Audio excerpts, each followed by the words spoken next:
این همایش از جریان یک چهاربینی مکتبی از فعالیت سازمان خوانندگان در مؤسسه تحصیلات میانه عمومی رقم 15 در ناحیه بوسی است. هر یک همایش این سازمان علی همین طور در محیط تنطنوی گذرانیده می شود.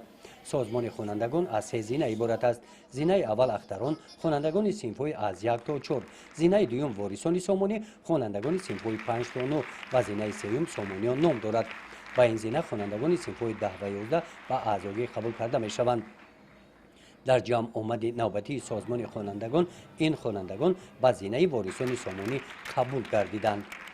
من قربان آساورینسا به صف سازمان خوانندگان به نام اسماعیل سامانی تاجیکستان داخل شده در نزد وجدان خود و رفیقانم با تنتنه وعده می‌دهم که به خلق خود خدمت نمایم. با اعضایی سازمان خوانندگان نورسان فعال قبول کرده می شوند. در برابر آنکه آنها دانش اعلا دارند، جهت دیگر شرط قبول با اعضایی این رفتار نمونه‌ای خواننده می باشد. اشتراک در کارهای جمعیتی مکتب هم برای اعضای سازمان شدن مهم است. وابسته به ذوق کودکان نزد سازمان محفل هنری فعالیت دارد. در این چهاربینی این برنامه فرهنگی را کودکان خودشان تیار نمودند. یک گروه خوانندگان را از زینه اختران به زینه وارثان سامانیان قبول کردیم.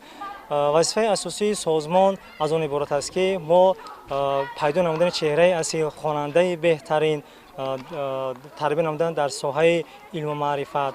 ما روحیه آنها را بیدار میکنیم در حس وطن دوستی، خویشتن شناسی و پیدا نمودن چهره های اصلی که آنها در مسابقه ها اشتراک. در این جامعه با اعضایان فعال سازمان خوانندگان، آنهایی که در دور ولایتی و جمهوریوی آزمون جمهوریوی فروغ یوسف دانایی کتاب است فعالانه اشتراک ورزیدند.